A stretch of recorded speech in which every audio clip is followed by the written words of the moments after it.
Okay, everyone. It's very nice to be here, and in a sense, I'm slightly here with two hats on. One as promoter of this exciting new campaign that GCE has joined with others to launch for 2010, but also with my head on, as some of you will be familiar with, as policy advisor to the Global Campaign for Education. So I'm following all of these technical and political discussions with much interest as well. But principally, I'm here today to talk to you about the One Goal Education for All campaign, which is a campaign that seeks to maximise the opportunity of the World Cup 2010 in South Africa to really raise education up the political agenda and generate much more public attention to the issue of education for all than ever before. And I think it's very pertinent, reflecting on some of the findings of Lisbeth's work about the limitations, perhaps, that advocacy has had and the public awareness of the issue of education for all. And to consider really that the FIFA World Cup in Africa is a unique opportunity to put Africa into the eyes of the world and to put development issues such as education in the eyes of the world. And we're especially fortunate that FIFA, at the Class of 2015 UN event last year, announced its intention and desire to leave a legacy of education for every child in Africa as a legacy of the World Cup. So here we are. So it is a partnership with FIFA. And, yeah, as stated there, it aims to drive mass awareness and participation through the billions of supporters of the World Cup. That's really worth a mention in the sense that I don't know how many of you are aware that 3 billion people watch the World Cup on television during the period June the 9th to July the 10th. For most countries, their World Cup games, for qualifying countries, their World Cup games are the most watched television event in every 4-year cycle. So there really is an unprecedented opportunity here. I probably don't need to share this with you, but just so that we remind ourselves of where we are, the global scorecard, 75 million children are not in school and learning.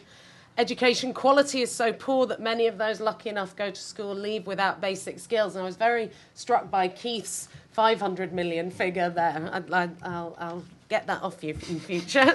And partly as a consequence of this and partly as a consequence of exclusion, almost 1 billion adults cannot read or write. Many more children are not in secondary school, and the majority of children denied an education are girls. That speaks for itself, I think. You'll find a few football analogies and images in the One Goal presentations.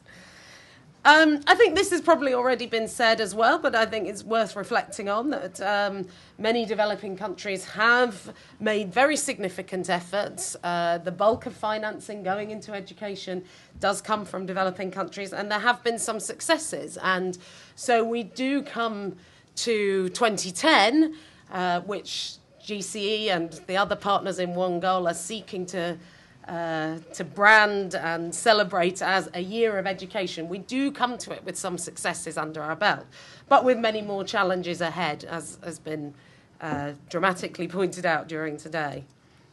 And this is an issue that particularly affects Africa, but has enormous potential to bring about change. So what will One Goal achieve?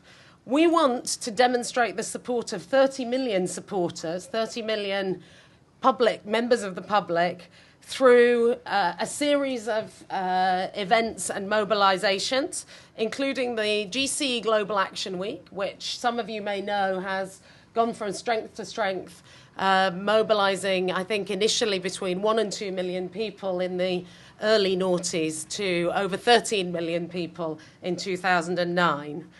We're having a unique and unprecedented online campaign using Twitter, Facebook, YouTube, and the gamut of online opportunities that are currently available.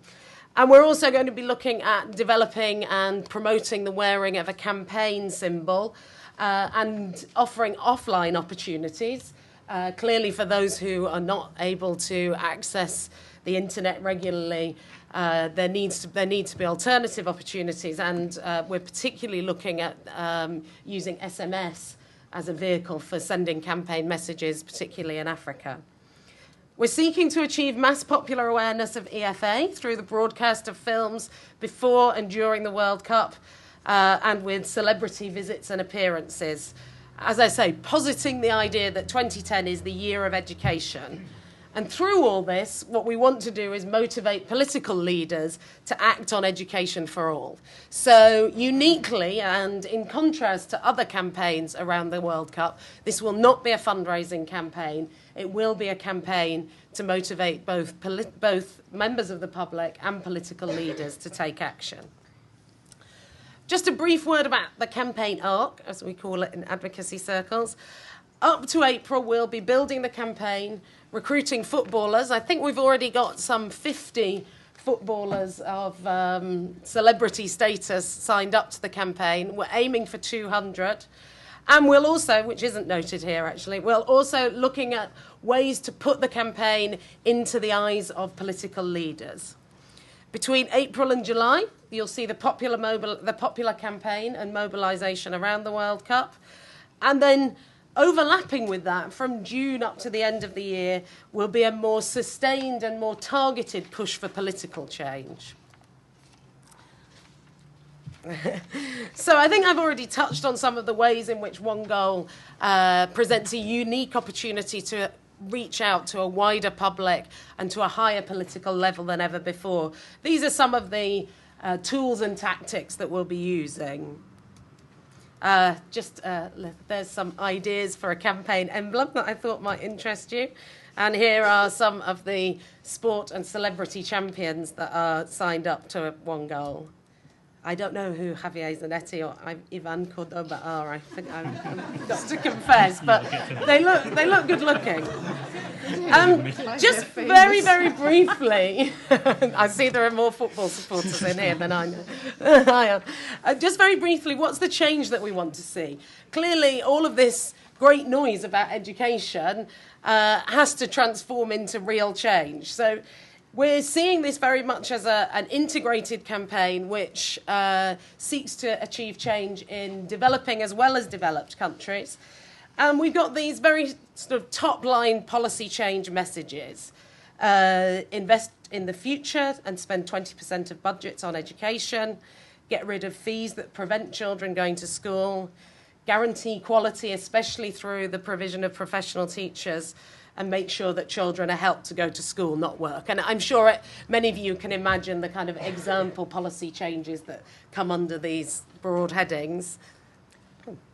For developed countries, our call is to provide the fair share of the external funding needed that every child can have a chance in life, to work together and have a global approach, really through a revived global compact, I would posit.